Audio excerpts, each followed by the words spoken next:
I'm Dan Drake. This is Front Up on Geno TV and Channel 99. Our guest today is NoahKarberg, who is the Environmental Coordinator at the Nantucket Memorial Airport. And in the interest of full disclosure, I should say that I'm Chairman of the Airport Commission, in case anybody didn't know that. So he's here under duress. Well, I don't think we're violating any open meeting law today. We are not. That's good. Welcome. Thank you. You've been with the airport just 2 or 3 months now. It hasn't been very long. Not at all. And all of a sudden, what's happened in terms of the airport being selected for something pretty special? Well, we started off from probably a real position of strength. Tom identified the program right away and got the application. Why don't you say what going. the program is first? Well, program being the Carbon Neutral Airport Program, initiated by the Mass DOT Aeronautics Division, supported by the Volpe Systems Center out of Cambridge. Which is part of the U.S. Department Which is part of the U.S. DOT. Yeah. And they're looking to basically launch the first carbon-neutral airport in the United States. And why isn't that an oxymoron? Why isn't it an oxymoron? Right. Well, we have the technology to basically offset our carbon emissions. Of course, the airport is still going to use electricity. In our case, that comes from the cable that comes from the mainland. But the idea is we can reduce enough of our electrical consumption and our fossil fuel emissions to offset the remaining amount by energy that we generate on site. So in essence, although we have energy coming in, we'll have energy going out as well, thus making it more So this neutral. has nothing to do with planes taking off and landing? No, there are some aspects of actual commercial traffic we might be responsible for. That's what part of the study will undertake, what sort of is our boundary and aircraft boundary. But no, the fuel burned by a plane coming from Boston will be the air carrier's responsibility. So how's this going to work? It's just, there was a kickoff meeting last week, and what's the process here?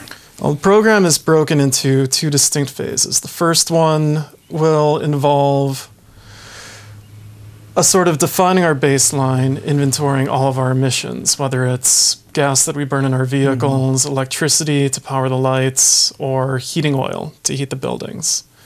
We'll look at that, we'll have a baseline, and we'll look at what are sort of the low-hanging fruit, efficiency measures we can undertake. Then we'll look at offsets we can make. Can we use biodiesel in our vehicles? Can we replace the heating system with a geothermal system? And what would be an appropriate renewable, large-scale renewable effort for Nantucket? And those are all the phase 1 type tasks. And that should take about a year, year and a half, maybe 2 years. On the backside of that, phase 2 is basically implementing all of those tasks. This is done by an outside vendor, outside consultant, most of the legwork on this and the analysis and so forth? The first part of the legwork, and this is where our 2 partners come in, MassDOT and the Volpe Center, they are providing the technical support for sort of the first stage of identifying these issues and partnering us with, it's called an Energy Services Corporation through a ESPC, Energy Savings Performance Contract. And these are usually very complicated, long-term instruments where they receive payments. The typical version is they front the costs of identifying all of these programs for you, and they make their money based off of a percentage of your savings for each year of the contract. And Volpe and MassDOT are helping us identify an ESCO to partner with by writing the request for proposals, helping us with our accounting, owners sort of project construction kind of elements. And the deliverable of the first phase is a plan, a specific plan to then implement in the second phase. Right, and one of those, the most important first step is probably what they call an IGA. It's a investment grade audit of our energy consumption and sort of the paths that we would use. They're called I believe they're called EMPs, Energy Management Programs. They're each individual modules that will help us meet our goal of carbon neutrality. A very significant portion of the electricity used by the airport goes into airfield lighting. Correct. Do you know what that percentage is off the top of your head? I don't. I don't know. It's as a whole, the airport is the biggest user of electricity on the island, I believe. And I believe the airfield, if you rank all of the town sort of entities and buildings individually, I think the airfield is fourth on that list. I just came from a meeting and I don't remember. Yeah, that's all right. I was just thinking in terms of the actual airfield versus the support facilities, and what percentage that was, because that's a tough nut to crack in terms of the of the potential savings, because nobody on our side has any control over who flips the switch. Correct, but there are some actual opportunities. They're mainly in the form of LED bulbs. They're not cleared by the FAA yet for runway lighting, but they have been for taxiway lighting. At the airport, runway 624 was just the main runway. The main runway that everyone. The main runway is probably what people are familiar with.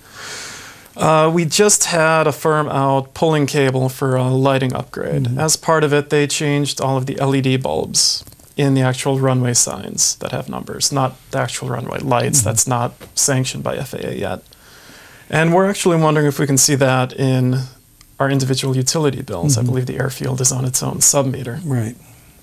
But there are opportunities. And it's one of those situations where, as the technology and the rules change, we can address that as it comes down our way. So what's the deliverable of all this? It's a two-part deliverable, is it not? I mean, one is the the benefits for Nantucket. Yeah, the first, well, deliverables and benefits are, I don't know if we'd consider those the same question. The deliverables for the first stage in our RFP would be what each ESCO would bring to us. Well, I meant the deliverables of the entire project. Well, what's and I think in that case, benefit and deliverable probably are synonymous in a sense. Yeah. Though things that really mean a lot to me, and they're two-pronged. It's an actual financial benefit and it's an ecological benefit.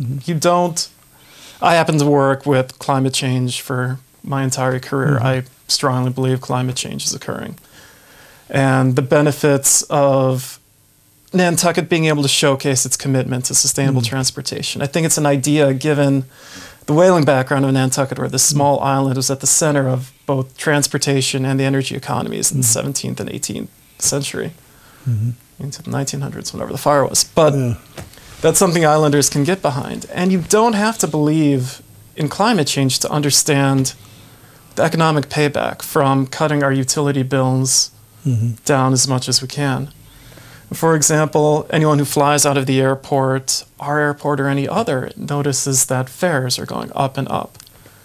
One of the ways airports have to pay for things is by adding on passenger facility charges or increasing parking or head taxes. If we can reduce our operating expenses through this program, it's eventually going to mean less money spent by each and every islander when they need to fly in and out of our airport.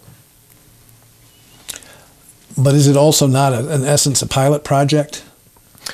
It is that. As a first carbon neutral airport in the U.S., we have a responsibility to communicate what we've learned about the process to other airports, not only in the Commonwealth, but nationwide.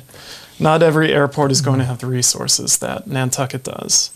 Just through benefit of being a town enterprise fund, we have all of these other town departments that we can draw on, from the town energy office to the GIS office to any number of small things that come up day to day.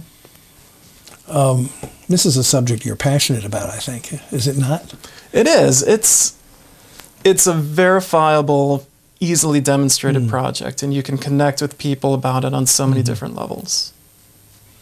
What did you do before you joined the airport? Before I was at the airport, I was at the wastewater treatment plant. And before that? Before that, I worked in the trades, on and off. Before I came to the island, I was a research scientist with the U.S. Forest Service. And we mainly studied carbon cycling in terrestrial forests. And my real interest, we would develop carbon budgets for landowners, large-scale pulp and timber producers. Timber producers, yeah. Where were you based? The Upper Peninsula of Michigan. One place that might be more remote and isolated than Nantucket. true. Actually, my wife's cousin is married to a dentist in the UP. It is a long way from most anywhere. So you see this as being something that's going to be sort of on the front burner for at least a couple of years. What other things do you concern yourself with in your role as environmental coordinator at the airport? Well, a lot of people don't really realize how much land the airport operates and controls. We have 500 acres of critical plant habitat, which in that regard makes us the third biggest landowner on island. And we have to work day in and day out to manage not only our aeronautical interests, but our competing environmental interests with those, whether it's endangered plants or moths or sustainability aspects. So a lot of times, everyone has this idea that it's still a traditional evil corporation or evil developer versus allowing land to exist. As it happens now, what we're really trying to do is manage between competing environmental demands and really working out what are the best benefits. And a lot of that is site-specific, Nantucket-specific. As our first guest alluded to, Nantucket is getting smaller every day between development and erosion. And working out a method to rank and pick yet, which environmental issue is a real problem sometimes. And yet we have the great fortune of having close to 50% of our land dedicated to conservation and environmental protection, if you will. And in a lot of ways, when people say Nantucket is like nowhere else, it's true. So I guess the question one could ask sort of cynically is, all this land is available, why worry about it at the airport? Why worry about not the carbon emissions, the atmospheric issues, but rather the on-the-ground issues? Why do we have to worry about that? Well, my father always said the reward for hard work is more hard work. And in some ways, Nantucket is a victim of its own success, whether you look at rare plants or shorebirds. Nantucket historically has done such a good job of managing the resources. Now we're the only place left in the Northeast, if not the whole eastern seaboard, that has these rare populations. But I think it ties in. I love the community here. People love this island. They're passionate about the island, whether it's ecologically or from a historical standpoint. They are a destination for all of these different aspects. And I think that's why we should care about it. People come here for the architecture just as much as they come here for the beaches, or they travel miles, hundreds of miles, to see a piping plover. Birders happen to be unique in that way. That's right. Noah, thank you very much for joining us today. All right. Thank you, Dan.